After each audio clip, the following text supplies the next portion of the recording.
So today I'm going to talk a little bit about ethical conduct and precepts, specifically the value of ethical conduct and precepts. There's a line in the Pratimoksha Sutra that says, "The precepts are as limitless as the ocean, like jewels that can be sought tirelessly." I like that line. It's been in my mind a bit. And this is specifically referring to the monastic precepts, but lay people should also value their precepts like precious jewels. And we should all remind ourselves of how precious they are. And then I think everybody here knows that, but it's good to bring that to mind. And I think that's something that Pasada does for us, besides just purifying any transgressions. I think it helps, for at least for myself, to bring to mind how precious those are. And reading that line every week or every 2 weeks. And just to remind ourselves how fortunate we are to have the teachings on ethical conduct, on what to practice and what to abandon, on the 10 non-virtues and the 10 virtuous actions. So Geshe Sopa, in his second volume on his commentary on the Lamrim Chemo, said, "The human mind has countless thoughts, and out of those thoughts arise countless actions. In order to formulate this virtually infinite variety of actions into a system that we can easily understand, learn, and practice, the Buddha condensed all actions into 10 categories. These he taught as the 10 virtues to be cultivated or the 10 non-virtues to be abandoned.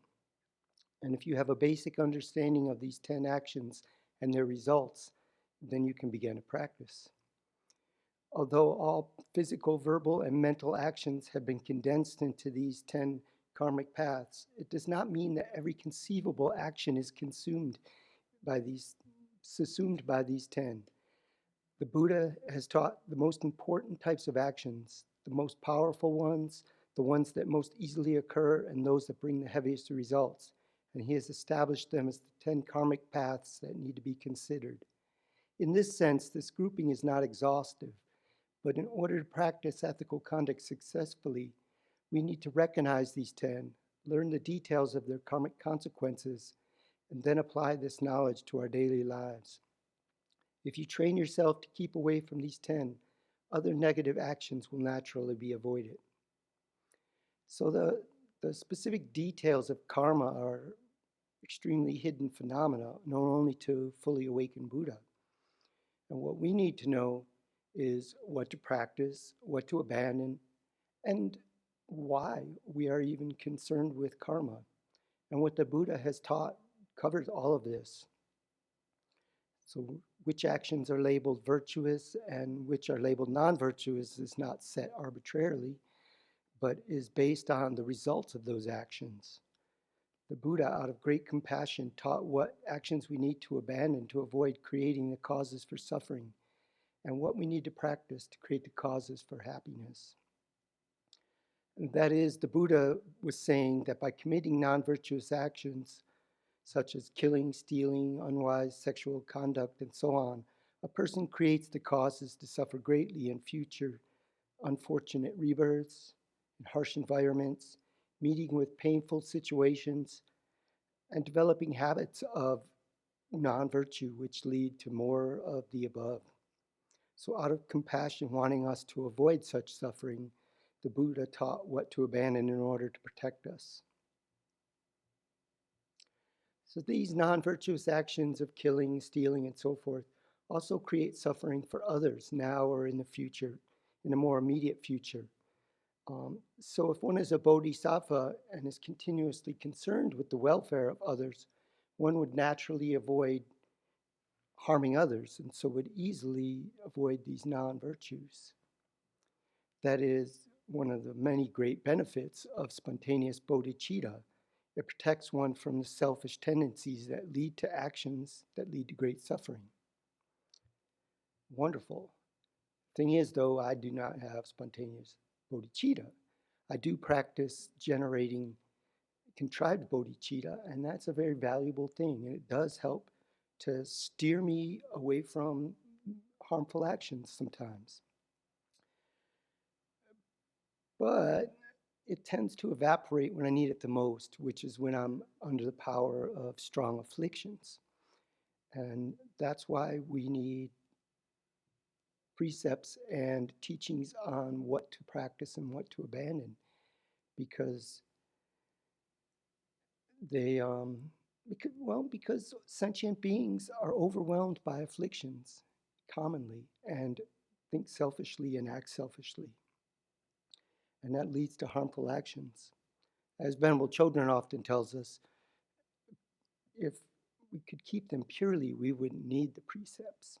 So they're there for us in that way. Sometimes I think of them as like a signpost to let me know when I've gone astray. An example is if I have a mosquito buzzing in my ear and I want to kill the mosquito maybe. But then I remember that I have a precept not to kill. And that helps me to remember that that's not what I want to do anyways. I don't want to harm this being.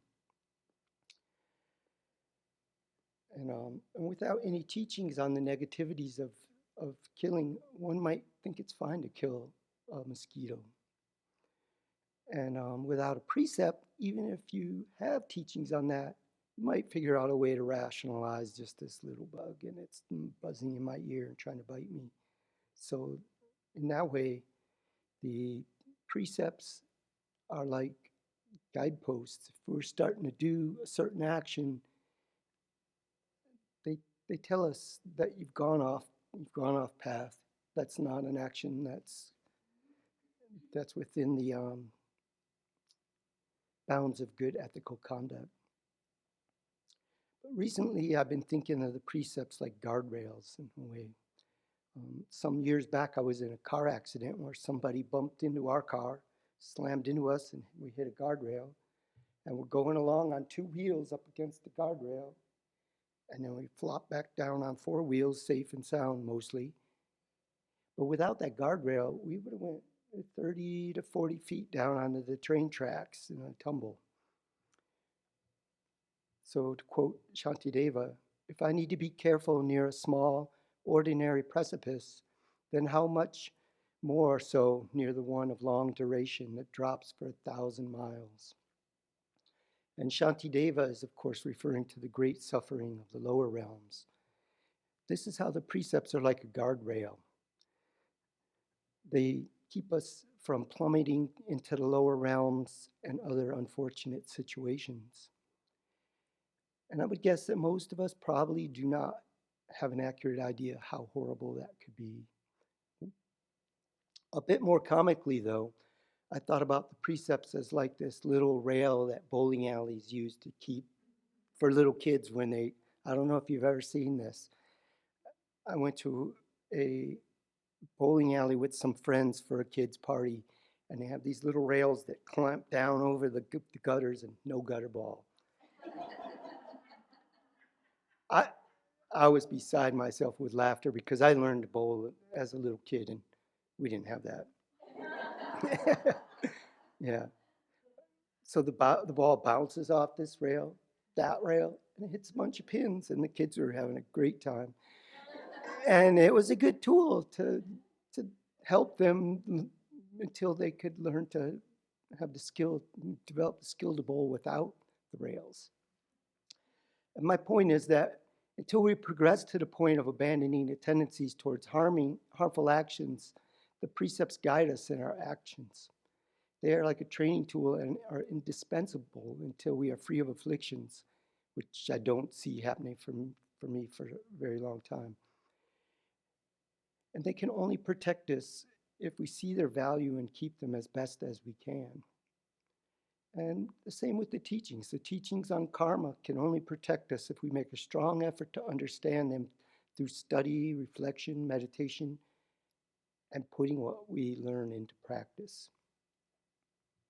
So back to what Geshe Sopa had said, the human mind has countless thoughts, and out of these thoughts arise countless actions. And so because of this, the precepts and the teachings on ethics can't possibly cover every situation. So thus, it is best not to approach ethical conduct with an attitude of, what can I get away with?